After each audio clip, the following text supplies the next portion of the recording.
to the RunRX podcast, where we talk about all things running. As many runners know, it's 90% mental. So join Coach Valerie and Coach Caroline as we go through the mental side of running.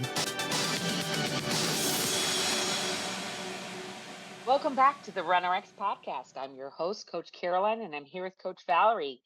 Coach, we've had some people kind of ask this kind of question. If I go to a massage therapist or I have like a standing appointment with my chiropractor, maybe it's weekly or biweekly, does that take the place of anything I'm doing for self-care? Like, can that take the place of that? No. But it would be nice. Yeah. So, and really what's interesting is now it's really normal. Like people Right. go to the chiropractor, they go to the physical therapist, and there's a lot of there's so much more body work than there used to be. Like massage used to be only about like relaxation, for example, except now there's sports massage, right? So like you finish a race and immediately there's like tables set up for massage. So Right. now the idea of using things like, oh, and there's massage guns and there's, so much stuff now. So ideally, right, you would have a PT and a chiro. And my challenge, what I tell people is like, you definitely need that and use it and all that great stuff, but you still have to do daily work. Like it is daily work for your body to stay so that you don't feel like you would love to use chiro and PT as a preventative and for maintenance, not to go and like, oh, my hip's hurting, I need to see my chiro. Right. So then you go and Right. you see the chiro and they adjust you and you feel really good. And then like a week, two later, maybe even longer, you're like, oh, there's that hip again. And then your chiro's like, what were you doing in between? Right. Right. Or you hope they say that. Or even PT. So this is kind of a funny story. I took a clinic from a physical therapist. This was years ago. And he did his thesis on people's memory of the exercise. So like, you go to PT and they're like, here are things you should do at home. And by the time you get to your car, you already forgot. And maybe they give you like a sheet of paper, right? Or probably now it's a PDF, but back in the day. And then you'd be like, you go home and do these. So he said for his dissertation, his PhD, he figured out that if he gave people 3 exercises, they were way more likely to remember them. Like 1, you just forget. 2, you forget the other one. And for some reason, the 3 would be more cohesive. Mm-hmm. But it also made him feel like, there's so much to do. Like it's interesting because you want them to fix it. Like I just came to you. Why do Right. I also have to do all of this stuff on top of it?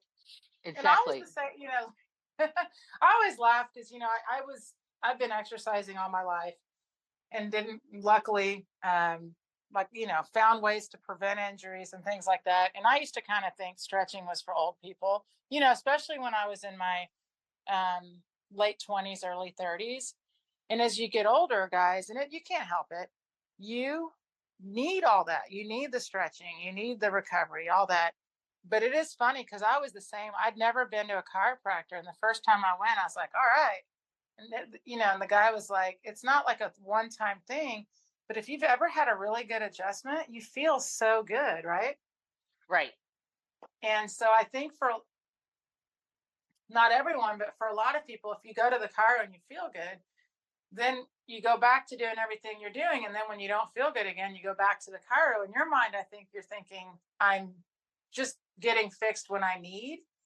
But boy, Right. wouldn't it be nice if you still got that same great feeling when you went, but you were doing stuff in between where you didn't feel like, oh, I can't wait to get there. I'm starting to get that twinge, I guess is a good Right. way to kind of think about it.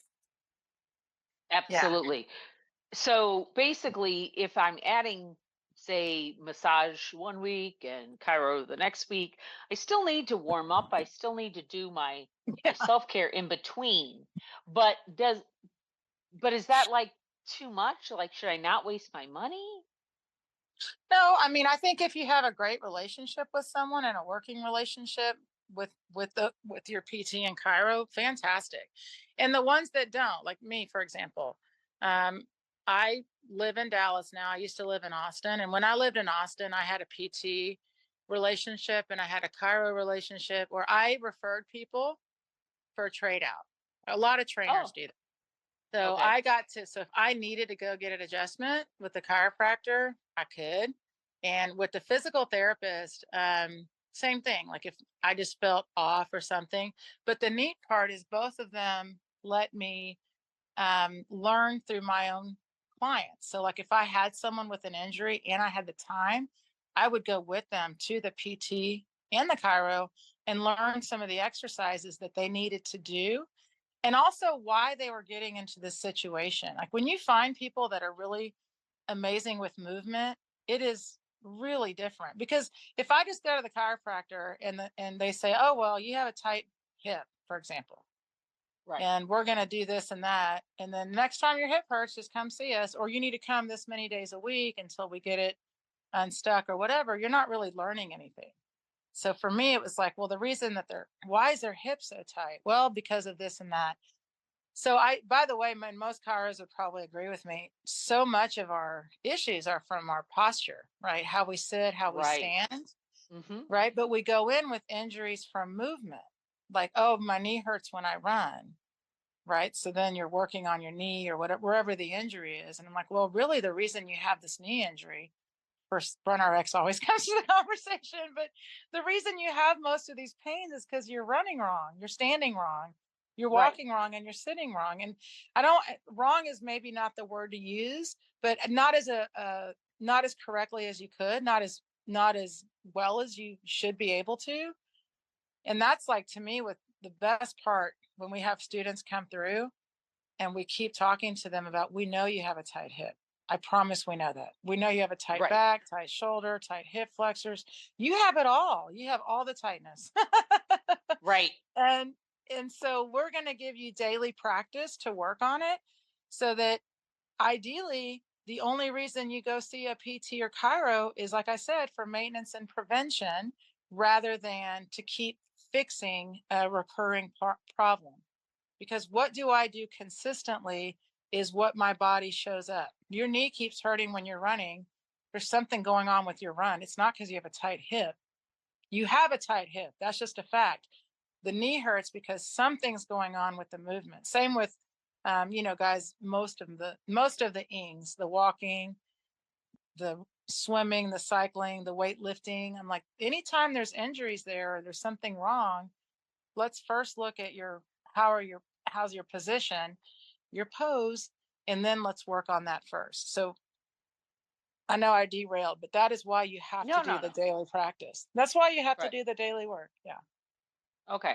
So, going to if I go to just kind of wanted to put this in there because if I go to a PT and that PT says I need to be doing this kind of work to strengthen my core or to do something, sometimes a lot of times I have found that what they give me to do is the same thing you're giving me to do. So it really coincides very nicely, right? That's Yeah.